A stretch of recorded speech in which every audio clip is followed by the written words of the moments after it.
Good afternoon. This is News First Lunchtime News. I'm Punchani Adrisingha. Let's start off with a look at your headlines. 2 bodies found inside a house destroyed by a fire in Kahawatha. Police begin investigations. Samples of imported canned fish and frozen fish to be tested for radiation. Opposition political parties in eastern India stage massive protests against fuel price hike. Take a look at the stories in detail now. Police have begun investigations into an incident where a house has been destroyed by a fire in the Varapite area in Kahawatha. Police media spokesperson SP Ajit Rohana stated that 2 burnt bodies were discovered in the house. The police media spokesperson said that the victims are believed to be 2 women. SP Ajit Rohana stated that the fire had erupted last night and investigations are underway to ascertain the cause of the fire. He further noted several special police units have been deployed to conduct investigations.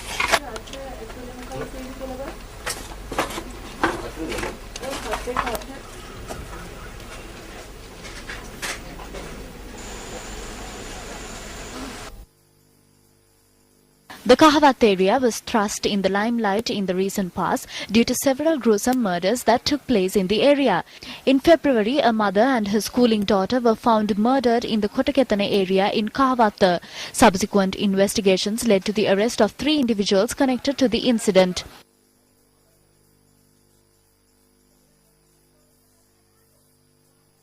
Meanwhile, another murder was reported from the Kahawatha area on the 16th of December 2011. This time around, an elderly woman who had been abducted was found murdered. The victim was later identified as W.M. Bandaramanike, a resident of the Opatha Kotagedra area in Kahawatha.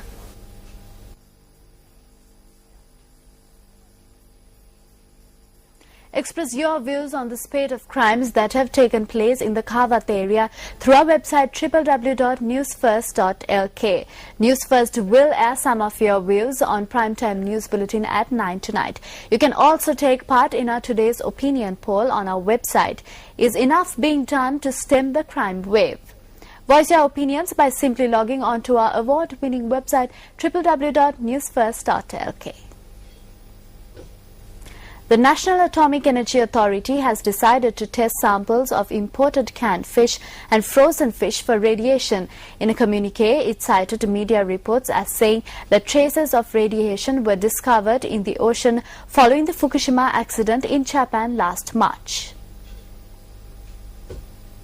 Thereby, the authority said that there is a possibility that the waters around Sri Lanka could be contaminated. As a result, the fish in Sri Lankan waters could be affected, and thereby the National Atomic Energy Authority is to conduct tests. A report in this regard is to be presented within 3 days. The communique added that the assistance of the Ministry of Health and Sri Lanka Customs will be sought for this purpose.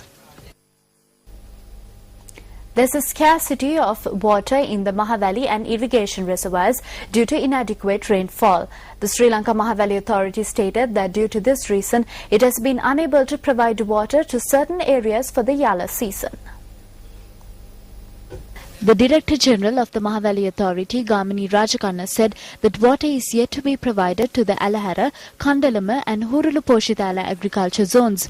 He stated that measures have been taken to provide water to areas which have commenced cultivation activities for the Yala season under strict management. The main reason for this situation is the decrease in the water level of the Kotmale reservoir up to 30% of its capacity.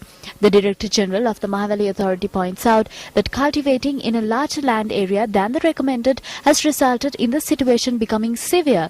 Meanwhile, Director General of Irrigations Dr. G.G.A. Godalayadda said that they are facing difficulties in providing water for the paddy fields cultivated under Giritale, Minneria and Parakrama Samudra, which comes under the purview of the Department of Irrigation. In more local news, the Inter-University Students' Union, together with student activists of the medical faculties, convened a media briefing yesterday. Views were expressed on the Malabe Private Medical College at the briefing.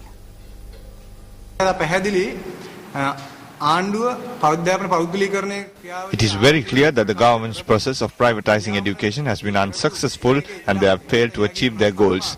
The Malabe Private College is drawing its final breath. It is on the verge of collapse. We have arrived at this decisive point and we are happy about it. උස්ම එළමින් ඉන්නවා. ඉතින් ඒ තීරණාත්මක මොහොතට අපි ඇවිල්ලා තිබෙනවා. ඉතින් අපිට ඇත්තටම සතුටුයි.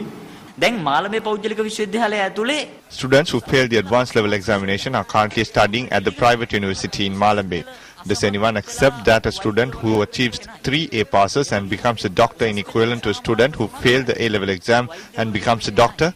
There is a great gap between these two examples. The calamity is that while students who fail the advanced level are receiving such an education, some students who achieved good results are on the streets, unable to enter medical college. They even attempt to commit suicide sometimes. This is the truth about private universities. සියදිවි නසා ගන්න හදන. මේක තමයි පෞද්ගලික විශ්වවිද්‍යාල ආරම්භ කිරීමේ අවසාන තර්කානුකූල ප්‍රතිඵලය බවට පත් වෙන්නේ.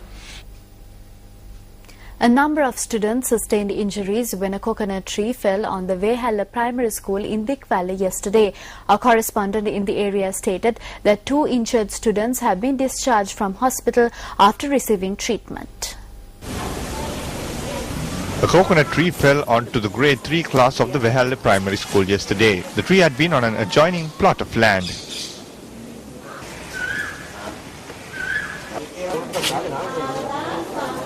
Southern Province Minister of Education Chand Merasaputra inspected the damaged building today.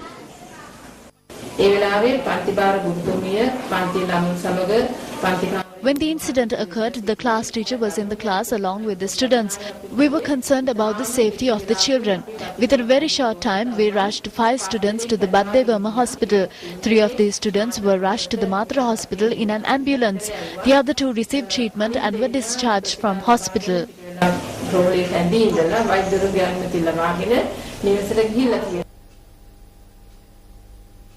Sri Lanka Public Health Inspectors Union says that they will continue their trade union action until the Minister of Health responds to their demands. Treasurer of the union, Yasas Mudalige, said accordingly no information will be submitted to the Ministry of Health. The public health inspectors commenced the trade union action demanding a revision of their travel and uniform allowance. When News First made inquiries from the Deputy Director General of Public Health Services, Dr. Sarath Amanugama, in this regard, he said if the PHIs do not agree to the solution agreed at the discussion that was held 2 days ago, they had been given the opportunity to discuss their issues with the minister. United National Party parliamentarian Ranjit Maddama Bandaru says that the government has run out of funds to even maintain itself. The parliamentarian made this statement while speaking to a group of farmers in Pibila.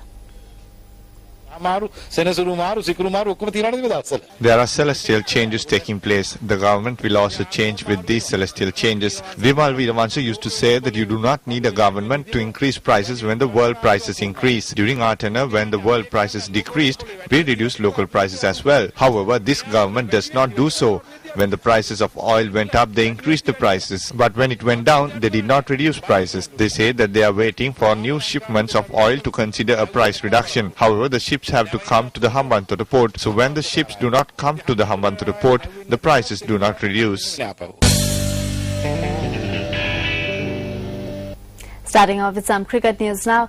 The first match of the 2-match 2020 series between Sri Lanka and Pakistan will commence at the Hambantota Suryawava Mahinda Rajapaksa International Cricket Stadium tomorrow. Sri Lanka and Pakistan have played 7 2020 internationals against each other, in which Pakistan have won 5 of the 7 encounters, while Sri Lanka have only won 2. The first 2020 international between these two teams was played in Johannesburg on the 17th of September 2007. Pakistan won that match by 33 runs. The visitors will be led by opening batsman Mohammad Hafiz in the shortest format of the game, while Sri Lanka will be led by Mahela Jayawardene. The match is scheduled to start at 7 p.m. Sri Lankan time tomorrow.